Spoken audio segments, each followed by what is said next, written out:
Alright, so this is an insane man, sports, fun talk, and life. I'm going to include my girlfriend, Nikki.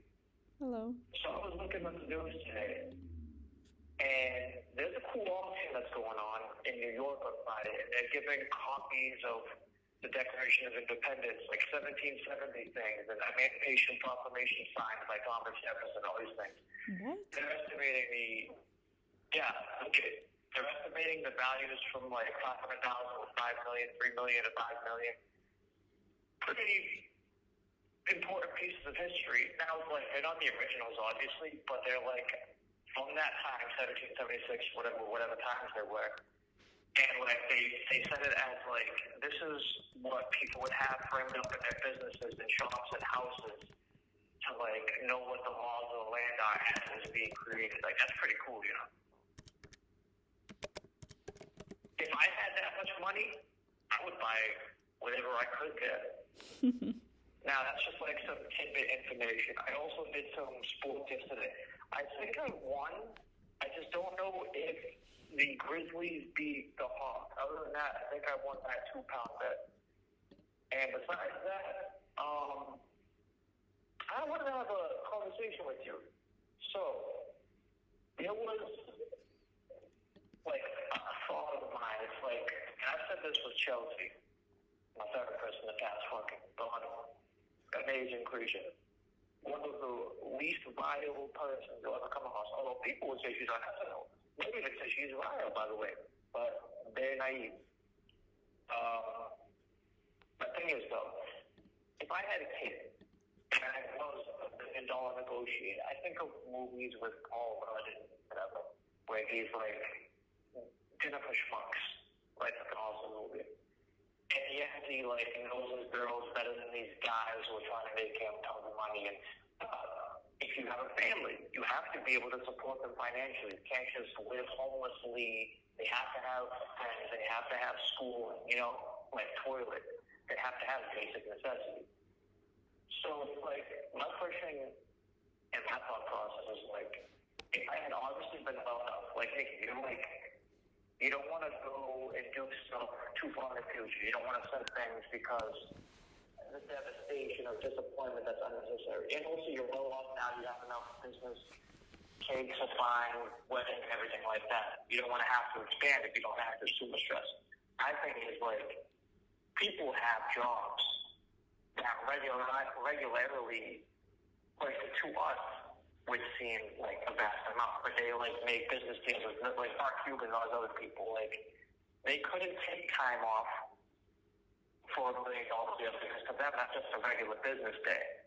But obviously you lose hundreds of millions of dollars. Like, it can practically de-escalate you to like bankruptcy and everything really fast.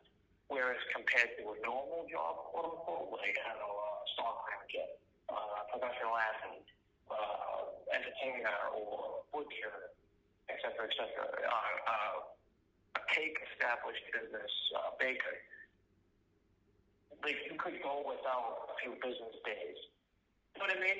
But if I have a child, I said to Chelsea, I was like, if he really wanted me to go to this fucking basketball game, I've already been to like 4 this week. I haven't slept driving him from Norfolk to Virginia to wherever. I don't even know if he's even done that great. Like, I try to critique him and tell him he can do this, he needs to box, et cetera, et cetera, et cetera. He also has a good game. I'm not knocking him. I'm like, oh, come on. But you have to realize, kid, like, I can't go to every single game. I am an adult. He starts crying and bitching, and I'm like, first of all, don't start crying. Because I know it's 2025 and guys can pretend like they have vaginas and everything. But you're my son. You're not going to cry. You're not going to pout. I'm not going to go. Anyway, I had this like thing in my brain. I'm going over it. What do you think?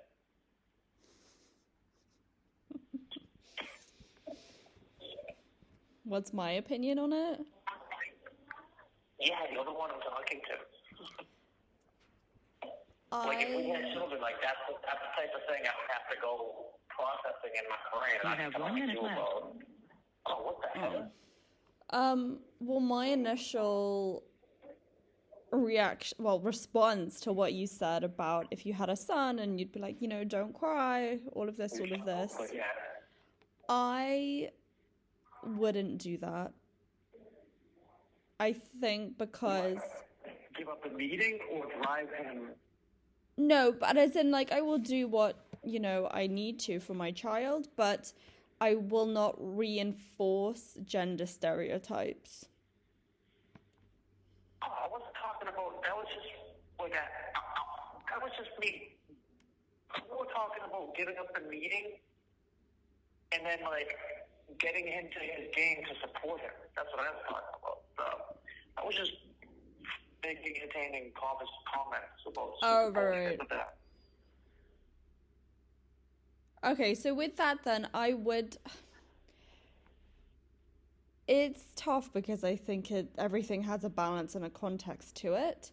If I can do it, then I will. I will do whatever I can for my child to make them feel supported and loved, and that they know they can rely on me and that we have a good relationship. But there will also come times in life where I will have maybe a commitment that I do need to do and I can't get out of it. Yeah, I mean, obviously, it's, like, circumstantial, but, like, I think of Liar Liar with Jim Carrey, and, like, God makes it so supernatural forces make it so he can never lie to a woman because he tells him he's going to go to his game. He doesn't call him a business meeting. He tells him he's going to go to his game because he has to go to another meeting. And then over time, it's like, I wish he would never lie, Oh, and then, yeah. Like, it's all movie. There's, like, tons of movies about, like, the simple thing would be to just give up for a brief period, if not sometimes entirely drastically. The thing that you are so clung to, but you need, like, all types of romance movies are about, but, like, again, like Jennifer Schmucks, like, she doesn't care about the millions of dollars. She loves him for, his support and his conversation and everything. I don't know, maybe I'm too romanticizing it, but yeah, I was processing that. Obviously, I have to get money, but I'm not going to allow some demon to control the support of the things that really hold me. You, Mickey, the future children, a good steak, Anyway, yeah, and then also I looked at, I'm really liking this, like, idea because people have podcasts. Pat McAfee has a sports show. Like, I know a lot about sports, as I've shown with brief things, and I really have just started doing this. And people told me I should, so who knows what people find interesting. This dude Fred Tutser, right, on the 985, he seems to think a million people do this, and someone just did one yesterday. I'm on Ross St. Brown, and he thinks it's bullshit. Like, I didn't listen to him, but he does kind of sound like a maroon. But what do I know? I give everyone chances until they have too many... Until they don't deserve it anymore. And also, I was looking at the news like I always do. And, like, that auction seemed badass to go to. Kind of... Yeah, I just looked it up. Official, but yeah. I just looked it up. It said they made, like, around 200 copies of the Declaration of Independence, and there's only 26 that they know still survive. And between, 3 to 5 million. One of them is selling there, right? Yeah, 3 to 5 million for them. I also had some, like... I believe a record was broken last year, though, for the highest amount spent at auction, and it was for a car, which was 182 million, I think, spent on a car. I think that broke a record last year. People buy Tom Brady rookie cards for millions. People buy all types of things, and they are actually that valuable. Yeah. What do you think Aaron Walsh and the Aaron Chick have talked about today? What type of... I feel like they've talked about every bacteria and virus that's possibly talked about. I know, right? I haven't actually listened to their stuff in a while, but I still follow them. I can see what their most recent one is.